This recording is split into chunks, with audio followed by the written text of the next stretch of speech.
আল্লাহ নবীর সুন্নত এবং এই পোশাক কোনোদিন জঙ্গির অ্যাসেম্বল হতে পারে না। জানার সবাই, দক্ষিণ প্লাজা থেকে যখন আমি ভিতরে ঢুকবো, একদম কাছাকাছি পিছন থেকে কেউ একজন আমাকে সম্বোধন করছিল, ওই যে জঙ্গি এমপি যাচ্ছে।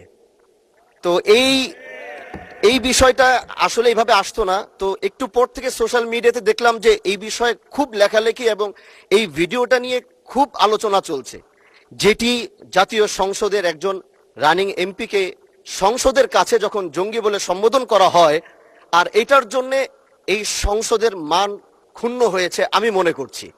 এজন্য আমি আপনার কাছে একটি অনুরোধ করব, আমাকে জঙ্গি বলার কারণটা আমি যতটুকু মনে করলাম যে আমার মাথায় একটি পাগড়ি রয়েছে এবং আমার চলায় সাদা পাঞ্জাবি সুন্নতে রাসূল রয়েছে, এটার জন্য হয়তো তিনি আমাকে ওইভাবে জঙ্গি বলে সম্বোধন সে আমাকে করেছে। আমি মনে করি আল্লাহ নবীর সুন্নত এবং এই পোশাক কোনোদিন জঙ্গির অ্যাসেম্বল হতে পারে না। জানার সবাই, এই জন্য আমি আপনার কাছে একটি অনুরোধ করতে চাই, মাননীয় স্পিকার, আপনি সিসি ফুটেজ যেটি রয়েছে, আপনি যদি মাননীয় স্বরাষ্ট্র মন্ত্রী এবং সংসদের সার্জেন্ট অ্যাট আর্মসকে যদি আপনি একটু অনুরোধ করবেন, বা তাদেরকে একটু নির্দেশ দিবেন যে কারা এই কাজটি করেছে।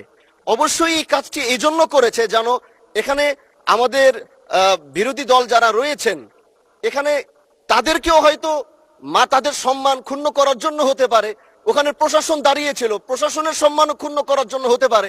এই জন্য আমি চাচ্ছিলাম একটি সঠিক তদন্ত যদি আপনার মাধ্যমে নির্দেশনা আসতো, তাহলে এই বিষয়টি ক্লিয়ার হতো। ধন্যবাদ। মাননীয় সদস্য, বিষয়টি অবশ্যই অত্যন্ত দুঃখজনক।